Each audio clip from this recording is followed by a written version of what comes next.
Hi, good afternoon, ladies and gentlemen.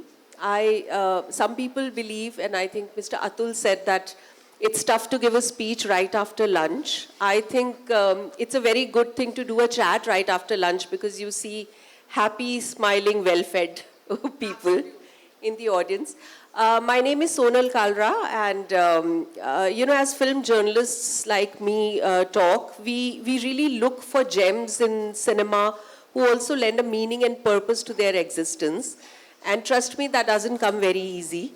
And therefore, I'm very, very happy that I have somebody over here with me who's not only a very accomplished actress, but is also somebody who absolutely can be called one of the strongest voices, women voices in Indian cinema. And I'd like you to give a big round of applause before we start talking to her, to Bhumi Pednekar. Thank you, Bhumi. We should make a habit of talking often We as should, we do. because every time I speak with you, it's one of the most potent conversations that I have. So thank you so much. Thank you and many congratulations on your award. And I'm so glad that BRICS CCI decided to honor the right person for this. Bhumi, we've just been given 15 minutes, so I'll dive straight into things that should matter. And tell me something, you come from you're an outsider. Right. You come from a non-film family. In any case, for a girl to say that I want to work in films, no matter which generation, would not be an easy thing. Oh, I not at all. want you to take us back into when did you make this decision and what was the reaction? You know, you very correctly put it. That wasn't easy. Speaking about it is a lot easier today, but when I was in that situation, it was rather tough. I come from a family where education is given a lot of importance, and rightly so. One of the best things that my parents did was that they pushed me to finish my graduation. At that moment, I did not realize the importance of it, and I literally only did it to satisfy them so they would not be in the middle of my path of entering the field of creative arts. I was very young when I realized I want to be an actor, I think all of 13, and I've spoken about this time and again because in school, I had some experiences that weren't the most pleasant. You know, kids can get mean. Kids can get mean. So, there was bullying, etc. But every time I was on stage, I felt so empowered, so liberated. And I saw all of those kids that would bully me, and I would suddenly feel like, let's see what you can do today. And I think that's where my love for performance started. That's where my love for being in front of an audience started. That's when I realized that I can be my most honest, truest self when I'm performing. I went and I told my mom. She did not take me seriously, but it was only after my A-levels that I told her that, listen, I'm going to go into a film school, and that's when things really went down because my father was like, there's no way you can do this. And I think he came from a place of protecting me because he just didn't know how could he contribute into my journey of becoming an actor. There were no systems in place then. Today you have casting directors, you have studios, and there's a large part of Indian films that have a corporate structure to it. Back then it was a little unorganized, there were no regulations, so they were completely lost. But I am my father's daughter, and I told him that, listen, if you are stubborn, I'm stubborn too, and I started on my journey. And thank God I did, and thank God I dreamed, and thank God I had the kind of self-belief that I had when I was, all of 16, and that's how my journey started. And I'm very sure that my father is very, very proud of what I've achieved today because a large part of my communication on screen and off screen is what he believed in. Social impact, creating healthier communities, helping people around you. I saw all of this at a very young age at home. And it's their values, my mom and my father, it's their values that have kind of trickled down into my choices on screen and off screen. It's beautiful, Bhumi. I love it when I see, young people, the younger generation giving full credit to their parents as they should. And it's also lovely to see that you've added your dad's name in your name. Yes. So I'm sure he's very, very proud of you. Yes, I hope so because, I realized that I am him and I just felt like he's probably not as much a part of my journey. I know internally he is, and I just wanted the world to celebrate him the way they celebrate me, and thus. Amazing. Bhumi, now on your film journey, once you entered, now it's our fraternity, so nothing against it, but there is a certain kind of roles that go to women. It's mostly about song and dance routine. It's about, a flicker here and there, but the heroes lead, as they say.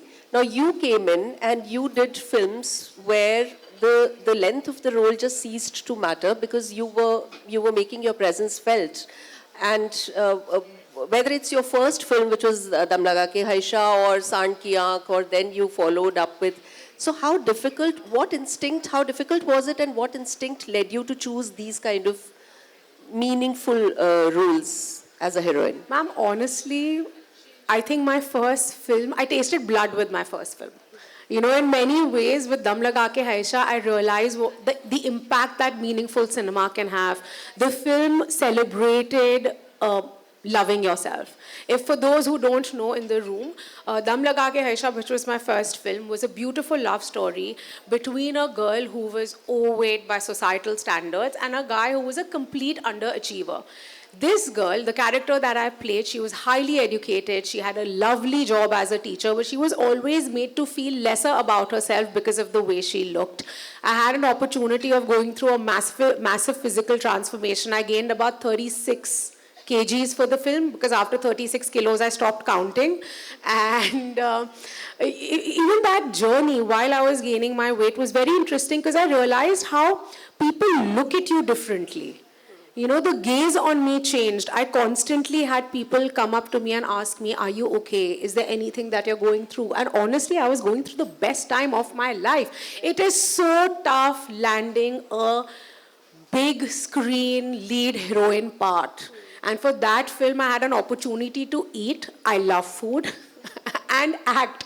So I was like in the best phase of my life, but yet people were constantly asking me, are you okay? They were reaching out for help, which I appreciate. But with my first film, I realized the power of cinema.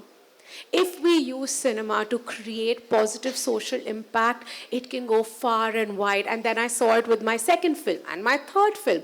And I also feel I'm just that sort of a person, as I mentioned earlier, because I've seen my parents do incredible amounts of community work. And I realized that okay, if I want to create a space for myself, if I want to create a niche for myself, this was also a part of my strategy. I think there is a beautiful divine design and we all are just a part of this larger matrix. But having said that, it's important to have your own personal goals. It's important to have strategies. And this was my strategy.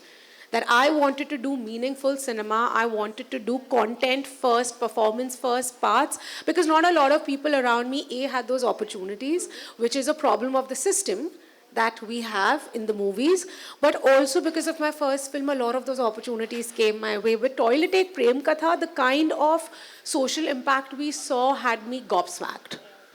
And also Toilet Ek Prem Katha was such a lovely blend of entertainment and the message. And therefore, let me ask you, which out of all the lovely roles that you've done satisfied you the most, pleased you the most as an actor and as a woman? I think it has to be Sand Ki Aankh. Sand Ki Aankh is just such a beautiful story where we are celebrating these two legends, Chandro Tomar and Prakashi Tomar. This story happened an hour away from Delhi. It's a biography, it's a biopic on these two incredible women that come from a very regressive environment. They have lived in a ghungat all their life, and at the age of 63, they decided to challenge patriarchy in the most fun way by picking up air pistol shooting. So Prakashi Dadi was 63, Chandro Dadi was 65, and they were sister-in-laws, and they decided to go up against the system, and Taapsee and I had the opportunity of portraying them. It's such a lovely, fun, sweet, full of heart film, but I think it's so special to me because I asked Chandro Dadi that, why did you decide to do this? It takes a lot of courage, guts and glory to take the kind of step they did at that age. They're like, we did it for our daughters. We did not want our daughters to live the way we did. We wanted them to be financially independent. We wanted them to have an identity, something that we missed our entire life. We were just women behind ghungats. Yeah. There was nothing more to us. And us as modern women living in India, we don't realize the privilege that we have, the privilege of education, of liberation, of just being able to be who we are.